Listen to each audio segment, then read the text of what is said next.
보겠습니다. 하나님 말씀은 사도행전 1장 20절부터 26절까지 말씀입니다.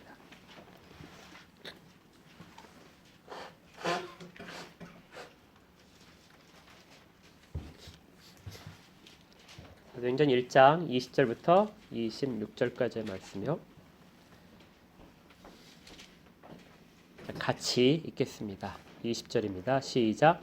시편에 기록하였으되 그의 거처를 황폐하게 하시며 거기 거하는 자가 없게 하소서 하였고 또 일렀으되 그의 직분을 타인이 취하게 하소서 하였도다.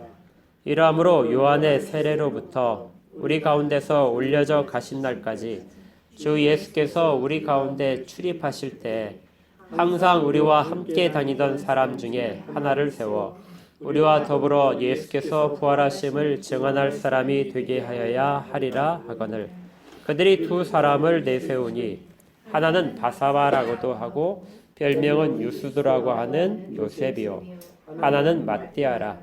그들이 기도하여 이르되 뭇사람의 마음을 아시는 주여 이 두 사람 중에 누가 주님께 택하신 바 되어 봉사와 및 사도의 직무를 대신할 자인지를 보이시옵소서. 유다는 이 직무를 버리고 제 곳으로 갔나이다 하고 제비 뽑아 matti아를 얻으니 그가 11사도의 수에 들어가니라. 아멘. 오늘은 드디어 사도행전 1장을 끝냅니다. 굉장히 오랫동안 천천히 나갔죠. 지난주에 우리 말씀을 기억하셔야 되는데 오늘 설교 내용과 연관이 있어서 지난주 말씀을 잠깐만 요약해서 보겠습니다. 우리가 두 주에 걸쳐서 예수들 사도행전 1장 14절에는 마음을 같이하여 라는 구절에 초점을 맞추고 보았었는데요. 초대교회의 출발, 아직까지 교회는 정식으로 세상에 선포되지 않았지만 이때 교회 출발을 전에 제자들이 모여서 기도하는 장면이 있었습니다. 그리고 이 기도한 장면 가운데 마음을 같이하여라고 기록된 이 부분에 우리가 초점을 맞춰야 된다. 사도행전에서 계속해서 반복되어 나오는 구절입니다. 마음을 같이하여 했다. 이 마음을 같이하여를 지난주에는 이렇게 살펴보았습니다. 말씀에 따라 성령님과 마음을 같이하여 이룬 역사이다. 특별히 교회가 사도를 포함한 모든 성도들이 말씀에 따라서 마음을 같이했다 하고 생각했었죠. 말씀을 따라서 마음을 같이했다는 이 부분에 대한 구체적인 예시로서 가룟 유다가 왜 예수님을 배반을 했느냐 하는 그러한 질문에 대한 이야기가 있었습니다. 왜 가룟 유다는 예수님을 배반했을까? 여기에 대해서 베드로가 대답한 말은 그건 성경이 당연히 이루어지기라 약속한 예언했던 그 부분이 이루어진 것뿐이다. 어떤 더 큰 의미를 두지 않고 예언의 말씀에 이루어졌다 하는 부분에 초점을 맞추었던 겁니다. 그리고 이것을 인정하는 모든 사람들이 교회 공동체를 이루고 있다는 것이죠. 유다에 초점이 있는 것이 아니라 성경 말씀이 이루어진 것에 초점이 있는 것입니다. 이것이 말씀을 따라 마음을 같이 한다는 의미입니다. 오늘 말씀 가운데도 우리가 살펴볼 것은 두 번째로 성령님과 마음을 같이 한다 하는 뜻입니다. 교회는 사도를 포함한 모든 사람들이 각자의 자기를 주장하는 것이 아니라 말씀을 따라서 그 뜻을 쫓고 그럼에도 성령과 마음을 같이 하기 위하여 끝없이 노력을 하는 부분입니다.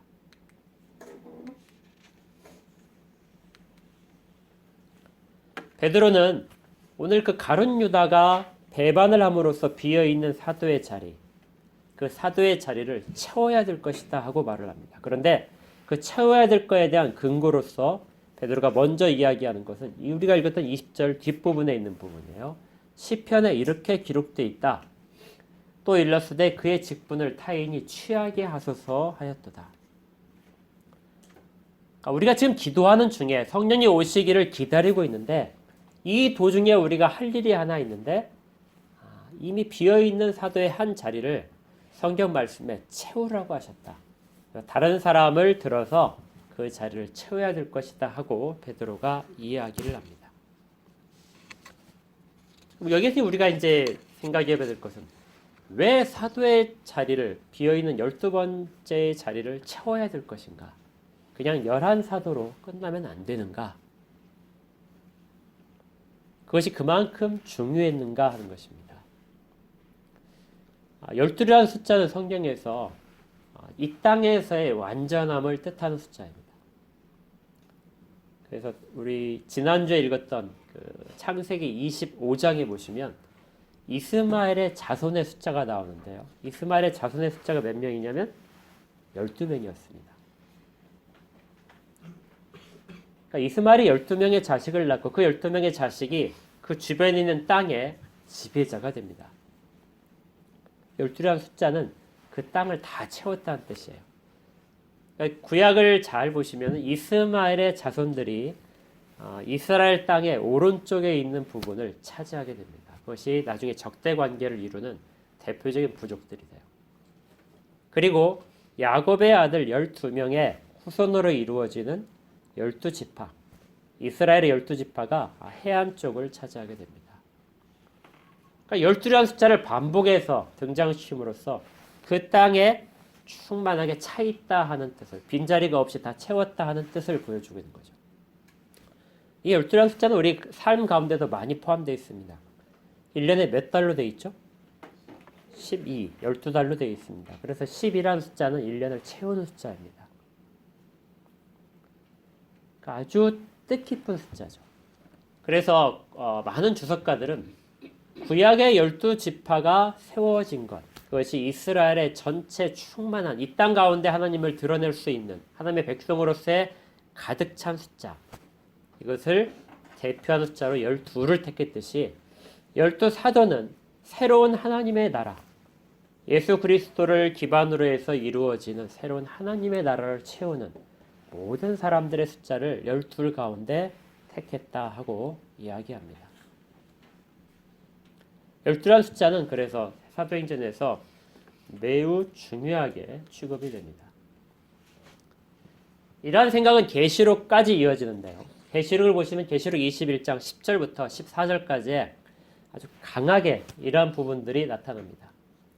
성령으로 나를 데리고 크고 높은 산으로 올라가 하나님께로부터 하늘에서 내려오는 거룩한 성 예루살렘을 보이니, 나중에 마지막 때에 하늘로부터 예루살렘, 거룩한 성 예루살렘이, 새 예루살렘이 이 땅 가운데 내려올 것입니다.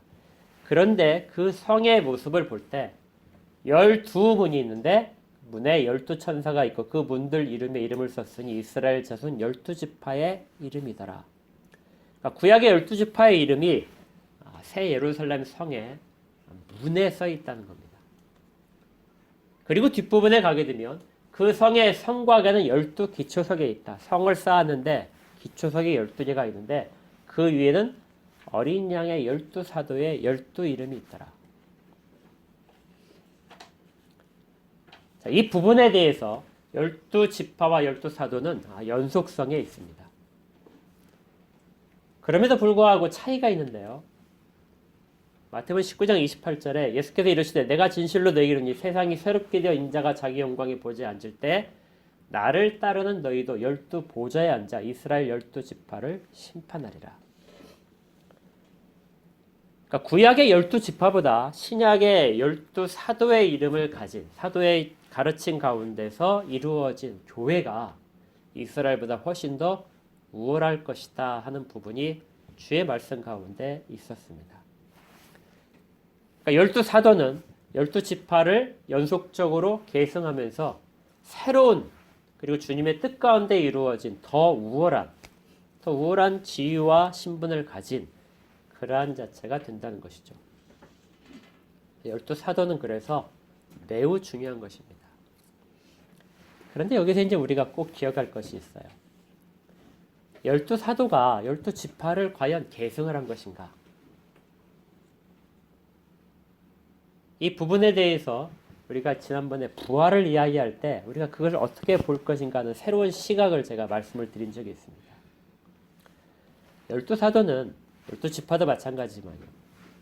과거에 있었던 역사적인 사실로부터 점차적으로 발전되어 온 것처럼 보이지만 실제로 주께서 이 땅 가운데서 오시고 부활하신 이후로부터는 우리가 새로운 시각으로 이 모든 사건들을 바라봐야 됩니다. 바로 앞에서 봤던 이 새 예루살렘, 이 땅 가운데 이루어질 새 예루살렘이 어떤 모습이냐면 이렇게 이루어졌다고 그랬죠. 12지파의 이름들이 있고 또 성벽에 있는 기초석은 12사도의 이름으로 되어 있다. 이 땅의 모습들이, 이 땅의 역사가 이루어지면서 나타난 일들이 나중에 새 예루살렘을 만들고 있는 것처럼 그렇게 해석할 수 있는데요. 거꾸로 우리는 이 부분에 대해서 구약부터 시작된 어떤 특별한 것들을 기억해야 됩니다.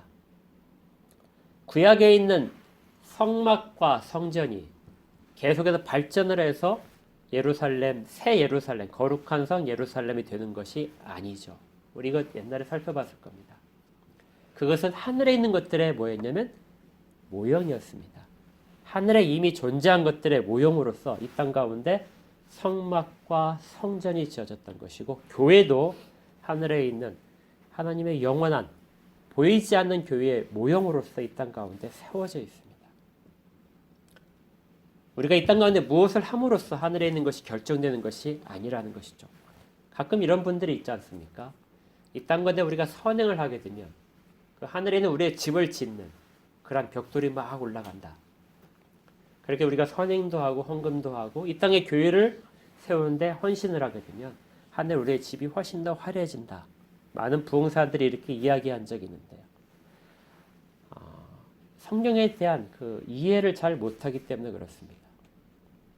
하늘에 있는 것이 우리가 하는 역할과 노력을 가지고 결정되는 것이 아니라 하늘에 결정되어 있는 것들, 영원하게 세워져 있는 것들이 이 땅 가운데 이루어지고 있는 것입니다. 하늘의 성전이 이 땅 가운데 모형으로서 드러나는 것이 구약의 백성들이 세웠던, 하나님이 보여주신 대로 세웠던 성막과 성전이었듯이, 그리고 그 기초가 12지파의 이름이었다는 것이죠. 하늘에 이미 그렇게 정해져 있는 하나님의 뜻 가운데 있는 것들이 이 땅 가운데 나타난 것이 12지파로 나타난 것입니다. 그리고 그들의 이름은 하나님이 정하신 것들이란 것이죠. 그래서 나중에 이스라엘 백성들이 12지파가 가나안에 들어갔지만 얼마 지나지 않아서 12지파가 다 유지되지 못합니다. 그 중에 단 지파는 이리저리 쫓겨다니다가 결국 이름이 사라지게 됩니다. 그럼에도 불구하고 그 지파, 사라진 지파를 누군가 대신하기 위해서 어떤 지파를 쪼개가지고 새로운 지파를 해서 12지파를 만든 것이 아닙니다. 그들은 그냥 12지파 이름을 그대로 가진 상태에서 없어지는 것들은 내버려 두었던 거죠. 12사도도 마찬가지입니다. 12사도도 하늘에 그 이름이 이미 기록되어 있는 자들의 이름이 이 땅 가운데 나타난 것입니다. 그 중에 가룟 유다는 처음부터 없었습니다.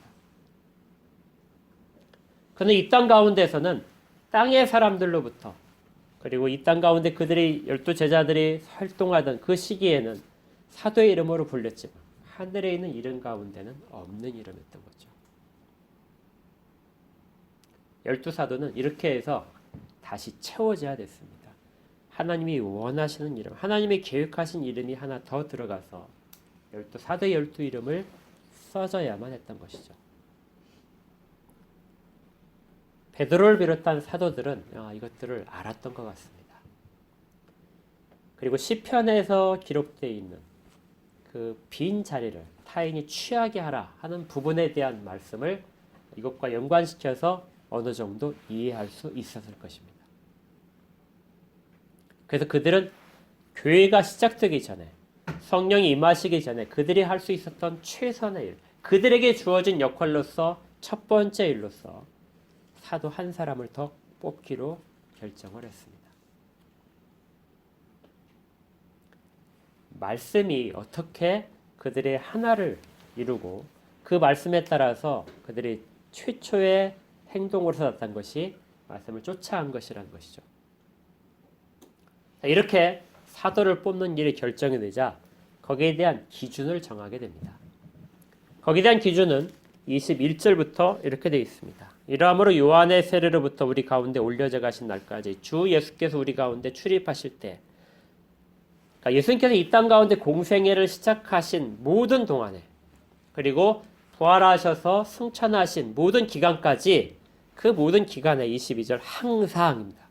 항상 우리와 함께 다니던 사람 중에 하나를 세워 우리와 더불어 예수께서 부활하심을 증언할 사람이 되게 하여야 하리라. 우리가 사도의 빈자리를 채워야 되는데 그 기준은 우리가 이미 다 알고 있다. 그는 우리와 같은 사람이기 때문에 우리와 동일하게 경험을 같이 해야 된다.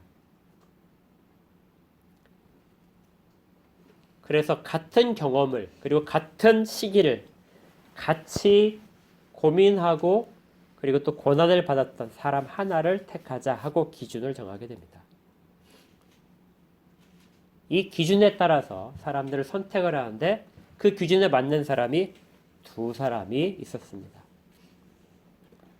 23절에 그들이 두 사람을 세우니 하나는 바사바라고도 하고 이 바사바라는 뜻은 이런 가운데 이제 여러분들이 많이 나올 텐데요. 기억하실 것이 바사바 하게 되면 바는 아들이란 뜻이 앞에 있는 아들. 그러면 사바는 뒤에 이름입니다. 그럼 무슨 뜻이냐면 사바의 아들이다. 베드로의 이름도 바요나 시모나 이렇게 돼 있잖아요. 그러니까 바요나란 말은 요나의 아들 시모나. 우리 복음성가 중에서 자주 당면 베드로에 대해서 이름 붙일 때 요한의 아들 시모나 이렇게 부르는 것이 있거든요. 그게 바요나 이렇게 되는 거죠. 그 바사바라는 이름을 가진 별명은 유수도라가는 요셉과 하나는 마띠아. 그러니까 요셉이라는 사람 한 사람과 마띠아라는 사람 한 사람이 그 자격에 맞는 사람이었습니다. 이 두 사람을 택했을 때 두 사람을 놓고 이제 선택을 해야 되는 광경이 나타나는 것입니다. 사도들이 제시했던 모든 조건을 두 사람은 다 가지고 있었던 것이죠. 이 부분을 우리가 이제 현대적으로 한번 적용을 해보면 이렇게 됩니다. 교회에 장로님을 하나 뽑는다고 하죠. 장로를 한 사람 뽑아야 되는데 장로의 후보로 온 사람 중에 뭐 여러 가지 조항이 쭉 있는데 거기에 맞춰서 했더니 두 사람이 청거된 것입니다. 다 어느 사람도 그 기준에 다 맞는 사람들이죠. 그런데 두 사람의 차이가 있습니다. 그 차이가 뭐냐면 한 사람은 매우 유능하고 주변으로부터 굉장히 인정받는 사람입니다. 그 사람은 사회적으로도 명망이 높은 사람이에요. 행실도 바른 사람입니다. 한 사람은 별로 그렇게 두드러지지 않아요. 자, 지금 교회 같으면은 투표를 해서 선출할 텐데 누가 뽑힐까요? 당연히 앞에 사람이 뽑힐 겁니다. 이 상황이 당시에 바로 그런 상황 가운데 있었다는 걸 보여주고 있어요. 23절에 이 요셉이라고 하는 사람을 설명하는데 아주 그 앞에 많은 수식어를 붙습니다. 그 사람은 바사바라, 그러니까 아버지가 누구다 하는 것까지 설명을 하고 있죠. 별명은 유수도라고 되어 있습니다. 이 유수도라는 말은 영어로 저스티스예요. 나중에 이제 저스티스란 말의 어원이 된 유수도라는 말입니다. 헬라어로. 무슨 뜻이냐면 공의롭고 정의로운, 의로운 이런 뜻입니다. 그러니까 이 사람은 하는 모든 일들이 다 의로운 사람입니다. 율법적으로도 의로울 수 있고 또 주의 말씀 가운데서 행하는 자일 수도 있습니다. 그 다음에 이 사람의 이름 요셉이라는 이름은 요세프라는 이름인데요. 이것은 하나님께서 계속해서 더하신다 하는 뜻입니다. 그러니까 이름을 쭉 놓고 보시면 아주 대단한 사람이에요. 아버지가 이미 알려져 있던 사람이기 때문에 그 사람의 사바라는 사람의 아들이다. 여러분도 어떤 유명한 사람의 아들이라면은 남들이 일단 점수를 주고 들어갈 거 아니에요. 이거 바사바다. 그리고 그 사람은 또 자기 행실 가운데 매우 이 별명이 붙은 겁니다. 이름이 아니에요. 별명이 붙었다는 말은 사람들이 그에 대해서 다 인정을 했다는 거예요. 매우 의로운 사람이다. 그리고 이름을 정할 때 하나님이 날로 더하실 것이다 하는 그런 축복의 말을 들었던 사람입니다. 그런데 뒤에 다른 후보 한 사람은 마띠아예요. 이 사람의 이름의 뜻은 하나님의 선물이다. 그러니까 별로 이렇게 두드러지지 않습니다. 두 사람은 아주 극렬하게 이렇게 대조되는 사람입니다. 자, 사도들이 모여서 만약에 회의를 하고 결정을 했다면 누구를 뽑았을까요? 당연히 앞에 있는 요셉이 뽑혔겠죠. 만약에 그 제자들의 무리에서 투표를 했다면 당연히 요셉이 뽑혔을 겁니다. 그런데 사도들은 여기에서 투표를 하지 않았습니다. 그들은 제비를 뽑겠다고 결정을 합니다. 여기에서 교회가 취했던 아주 중요한 교훈이 있습니다. 사도는 사람들이 세울 수 있는 자가 아니라는 거죠. 왜냐하면 누가복음 6장에서 우리도 지난번에 살펴봤듯이 사도를 세우시기 전에 주님께서 밤을 새워 기도하시고 그 다음날 날이 밝자 내려오셔서 제자들 가운데 12사람을 구별하여 세우시고 사도로 임명을 하셨습니다. 사도는 사도가 임명할 수 있는 것이 아니라는 거죠. 사도는 주님께서 임명하셔야 됩니다. 교회에 아주 많은 권한을 주셨어요. 베드로를 비롯한 사도들에게도 엄청난 권한들이 있었습니다. 교회 일꾼들과 나중에 장로들과 사역자들을 그들이 안수를 해서 세울 권한을 주셨습니다.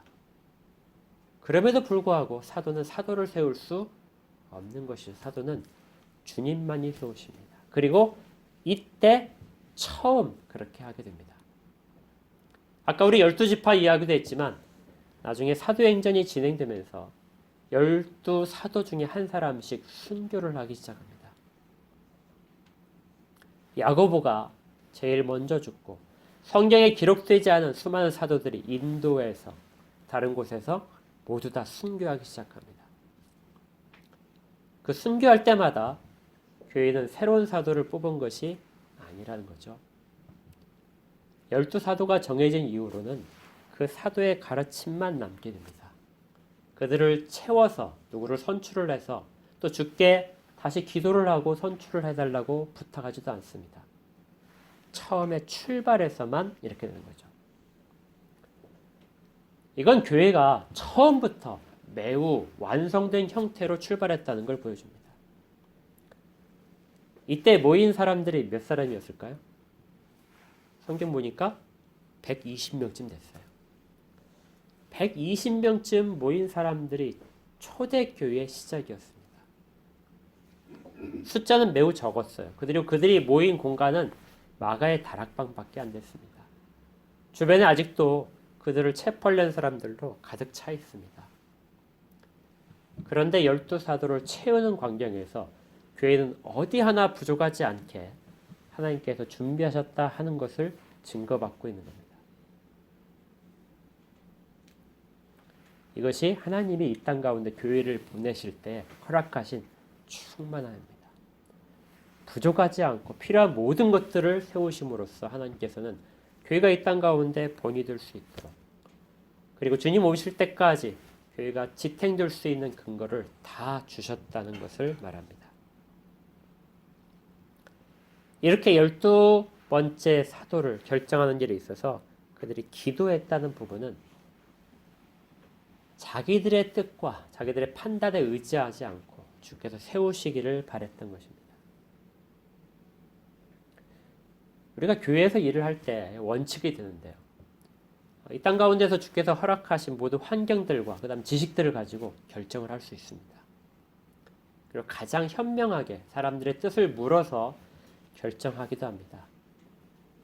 그런데 그 모든 것들보다 더 우선해야 되는 것, 더 근본적으로 우리가 물어봐야 될 것은 주님의 뜻이죠. 주님의 뜻을 물어보지 않고 우리가 가장 좋게 보이는 것들을 가지고 주의 교회가 그렇게 운영되는 것은 옳지 않습니다.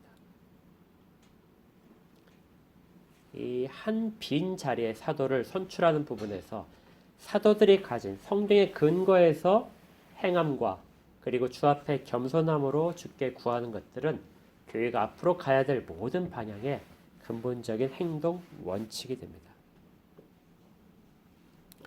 그렇게 그들이 기도하자 뽑힌 사람은 의외로 마띠아였습니다. 뽑는 방법은 아주 간단했던 것 같아요. 저는 우리 헌금 주신 저 바구니 있잖아요. 저런 바구니에 이름을 두 사람의 이름이 써 있는 것을 집어넣고 이렇게 막 흔들었답니다. 흔들다가 하나가 탁 튀어나오는 거예요. 그 이름이 선택된 사람입니다. 그 사람을 보니까 마띠아였어요. 사람들의 생각과 기대와는 전혀 다른 별로 두드러지지 않는 마띠아가 선택됐습니다. 이 사람의 이름은 그 이후로 우리 가운데 전혀 등장하지 않아요. 마띠아가 무슨 일을 했다? 별로 관심이 없습니다. 그러니까 어떻게 생각하면 이 사람을 왜 뽑았지? 하는 그런 의문이 들 수도 있어요. 거기에 비해서 이 앞에 있는 요셉이라는 사람은 교회 역사 가운데 계속 등장하는 사람이에요. 그러니까 사도는 아니지만 이 사람은 아주 굉장히 많은 일들을 하게 됩니다. 마가복음에 주께서 너희가 내 제자가 되게 되면 너희가 독을 마셔도 죽지 않을 것이다. 이렇게 말씀하셨고요. 뱀에 물려도 해를 당하지 않을 것이다. 이게 제자들이 나타난 일입니다. 그런데 유수도에 전해지는 그 이야기는 이 사람이 워낙 그 많은 일을 하다 보니까 유대인들이 이 사람을 독살하기 위해서 독을 타서 먹였다고 그래요. 먹였는데 이 사람이 멀쩡했다는 겁니다. 그런 전설이 내려올 만큼 이 사람은 그 이후로도 굉장히 많은 일을 했습니다. 그렇지만 이 사람은 사도가 아니라는 거죠. 사도는 누가 더 많은 기적을 베풀고 더 많은 일을 하는 것을 결정적인 게 아니라 주의 뜻으로 세워진 사람입니다. 그러니까 우리의 기준과는 다른 것이죠. 만약에 우리가 그와 같은 생각을 갖고 있다면 교회에 대해서 오해를 하고 있는 겁니다. 우리가 우선시해야 할 것은 우리가 좋게 보는 것들이 아니라 하나님이 좋게 보시는 것입니다. 여러분이 그 링컨의 이야기 잘 아시잖아요. 링컨이 남북전쟁 때 처음에 북군이 계속해서 패했습니다. 남군이 계속해서 승리를 거뒀는데요. 이렇게 힘들어지자 그 목사님들이 모여서 링컨에게 와서 우리가 같이 기도합시다. 하나님이 우리 편이 되도록 기도를 합시다 하고 제안을 했습니다. 그래서 기도회가 생기게 되는데요. 이때 링컨이 그 목사님들 앞에서 이렇게 이야기를 했다는 겁니다. 하나님이 우리 편을 대해달라는 것을 기도하지 말고 우리가 하나님 앞에 설 수 있는 하나님 편이 되는가를 기도하자. 그러니까 우리가 지금 전쟁을 벌이더라도 혹시 이게 하나님 편이 아니라면 우리는 당연히 패하게 될 거라는 것이죠. 하나님 편에 서기 위해서 노력해야 된다. 사도들이 보였던 그러한 좋은 모습이 잘 전해지고 있다면 우리도 우리 삶의 현장에서 무엇을 결정할 때 우리가 과연 하나님 편에 서서 결정하는가를 늘 기억할 그런 여지가 남기게 되는 것이죠. 또 이와 관련해서 우리가 그러면 항상 제비를 뽑을 것인가? 그렇지는 않습니다. 나중에 제비를 뽑는 부분이 있고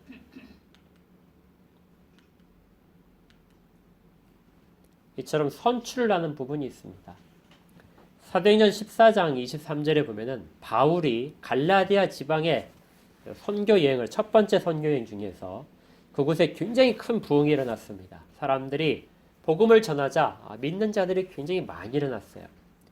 그래서 바울이 그 교회에 장로들을 세우기로 했습니다.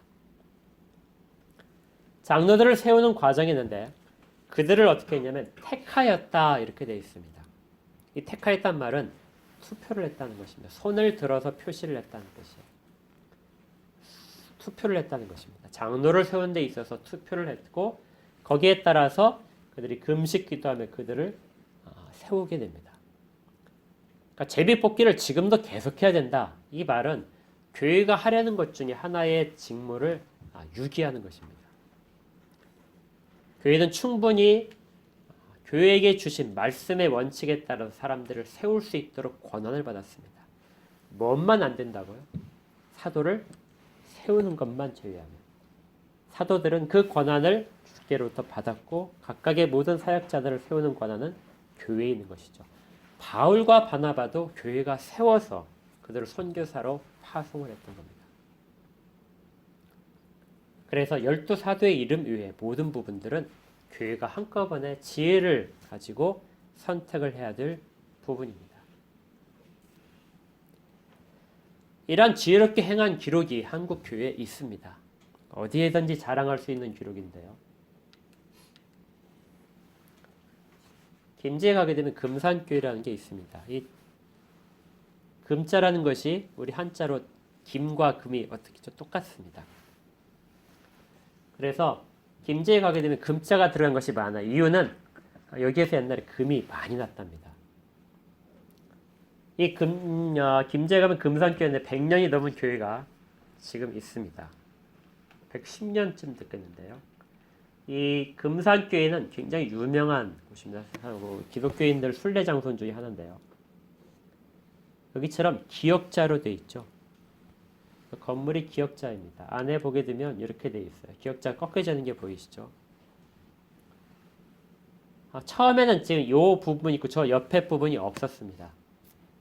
그래서 이 부분에서 교회를 설립해서 이제 예배를 드리는데 전주에서 그 선교사가 외국인 선교사, 미국인 선교사가 와서 이곳에 말을 타고 와서 가끔 들려서 이제 예배를 인도를 하고 전도를 했습니다. 거기에 따라서 이 지역에 있던 그 가장 큰 유지, 금광을 가지고 있던 유지가 조덕삼이라는 분인데요.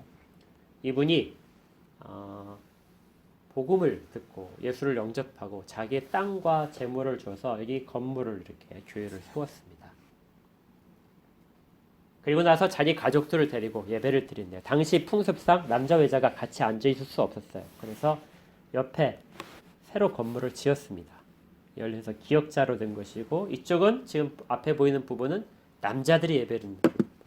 저 옆에는 여자들이 예배를 드리는 부분. 여자는 옆에서만 드릴 수 있었고 저 가운데 칸막이를 세워서 둘은 서로 볼 수 없었습니다. 그리고 이제 강대상이 있었죠. 기역자로 그 교회당 건물이 있는 한국적인 아주 한국적인 특색을 가진 유일한 예배당입니다. 이게 이제 아까 본 강대상인데요. 이 강대상이 저 위에 있는 강대상인데요.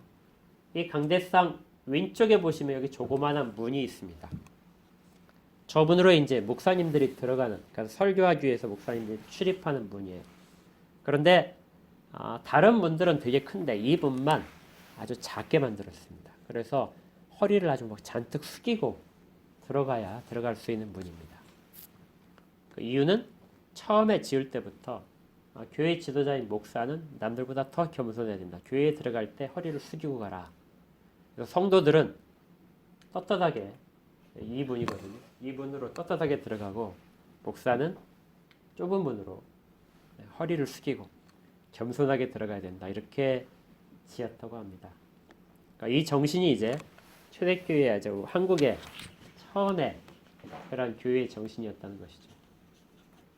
그런데 이 교회가 유명한 것을 이런 건물 때문이 아닙니다. 이 교회 아까 제가 말씀드린 이 조덕삼이라는 사람 있죠. 이 사람은 매우 큰 부자입니다. 그래서 교회를 다 지어서 이렇게 초상화에도 남아 있겠죠. 이 사람이 데리고 있던 그 머슴 중에 한 사람 마부인데요. 저기 이자익이라는 마부가 있었습니다. 그래서 두 사람이 이제 자기 그 가족과 머슴들을 다 데리고 교회에서 예배를 드리기 시작한 거예요. 교회가 이제 사람들이 많아져서 한 200명쯤 이렇게 모였답니다. 모이자 그 선교사님이 자기가 매주 올 수 없으니까 교회에서 이제 사람들을 세워서 설교도 하고 그다음에 가르치도록 이렇게 사람을 세웠습니다. 이걸 영수라고 해요. 초대 한국 교회에서 영수라는 직책이 있었습니다. 지금으로 따지면 아마 전도사님쯤 비슷할 거예요. 영수를 두 사람을 세웠는데 이 조덕삼 씨와 그 다음에 이자익 씨가 그러니까 주인과 모슴이 동시에 선출됐습니다. 그리고 이제 얼마 안 있어서 장로를 세우게 됐습니다. 당연히 두 사람 중에 한 사람이 이제 장로가 되겠죠. 교회 이제 최고 어른이 될 텐데 이때 투표를 했습니다. 당연히 누가 될 거라고 생각했겠죠. 당연히 더 나이도 많고 돈도 많고 또 교회까지 세운 저분일 텐데 투표의 결과 저 마부가 장로가 되었습니다. 이제 좀 상황이 이상해질 수 있는 상황이었어요. 그런데 그 선출 결과 그때 이 조덕삼 씨가 나와서 축하드린다. 그리고 내가 저 가르침을 받아서 교회에서 내 역할을 하겠다. 그렇게 해서 거기서 인정을 하고 했습니다. 그리고 나서 저분이 설교할 때마다 가장 앞에 앉아서 설교를 듣고 그 교회에 헌신적으로 했습니다. 그리고 2년 후에 다시 이제 교회가 더 커져서 장로를 다시 뽑을 때는 이제 조덕삼 씨가 장로가 되었습니다. 그러니까 이분이 이제 그 이재학 씨가 장로가 됐을 때는 집에 돌아가게 되는 평일날 이런 때는 이제 주인과 그 모슴의 관계로서 생활을 하고 교회에 오게 되면 장로와 영수 이렇게 해서 교회 그 직분에 따라서 같이 봉사를 하고 이런 일을 했던 것입니다. 여러분 나중에 고린도 후서를 공부하시게 되면 그때 이런 장면이 나오거든요. 초대교회 때. 근데 그 똑같은 정신을 가지고 이렇게 했던 겁니다. 근데 여기서 그치지 않았어요. 이분이 조덕삼 씨가 보니까 저 이자희 씨가 굉장히 똑똑합니다. 그래서 돈을 다 학비를 대주고 평양신학교에 가라. 그렇게 해서 평양신학교에 가서 공부하시오 이렇게 했습니다. 원래 고아였는데 조덕삼 씨가 다 키운 거거든요. 이제 경상도에서 저 사람이 고향인데 부모를 다 잃고 고아가 됐을 때 또 돌아다니다가 이 김제까지 온 사람을 이제 거두어서 거기에 두고 이제 키웠던 것이죠. 그래서 이자희 씨가 이제 그 평양신학교에 가서 공부를 합니다. 우리 잘 아는 평양신학교죠. 그렇게 해서 목사가 되고 돌아왔습니다. 그렇게 돌아와자 이 교회 목사님으로 담임 목사님으로 세우게 됩니다. 그러니까 이제 두 분의 이제 서열은 완전히 목사님과 장로님에 대해서 이제 달라졌겠죠. 그렇게 해서 계속해서 봉사를 했습니다. 저 이자희라는 그 목사님은 되게 유명한 분인데요. 평생 농촌 목회를 했습니다. 그러니까 굉장히 그 이름이 있어서 나중에 도시에서도 막 청빙하고 그랬는데 떠나지 않고 이 지역을 중심으로 해서 농촌에서만 목회를 했고요. 대전에 가면 대전신학대학교가 있는데 거기 대전신학대학교를 세우신 분입니다. 그래서 교단 중에 대신 쪽에서는 그 거의 설립자에 해당하시는 분이 되겠죠. 굉장히 유명한 분입니다. 이 조덕산 장로는 평생을 이 교회를 섬겼고요. 자기 아들과 손자도 이 교회의 장로가 됐습니다. 아마 그 전라도 쪽에 계신 분은 그 조세영 씨라고 옛날 정치가 있는데 그분이 이분의 손자입니다. 그러니까 그 이후로도 계속해서 서로 후손들끼리 이제 저쪽은 목회자 가족이 많았는데 계속해서 후원을 하고 그렇게 교류를 한 아름다운 모습인 거죠. 이것이 한국 교회가 가진 성경의 가르침에 따라서 어떻게 행해야 되는가를 잘 보여준 것입니다. 밖에 있는 신분이 중요한 것이 아니라 교회에서는 주님의 뜻에 따라서 하나님이 원하시는 자를 선출하는 것, 그리고 그 부분을 모두 다 인정하는 것. 우리가 선출한 것이 아니라 교회 선출은 성령님이 이끄셨다는 그러한 생각을 항상 갖고 있어야 되는 것이죠.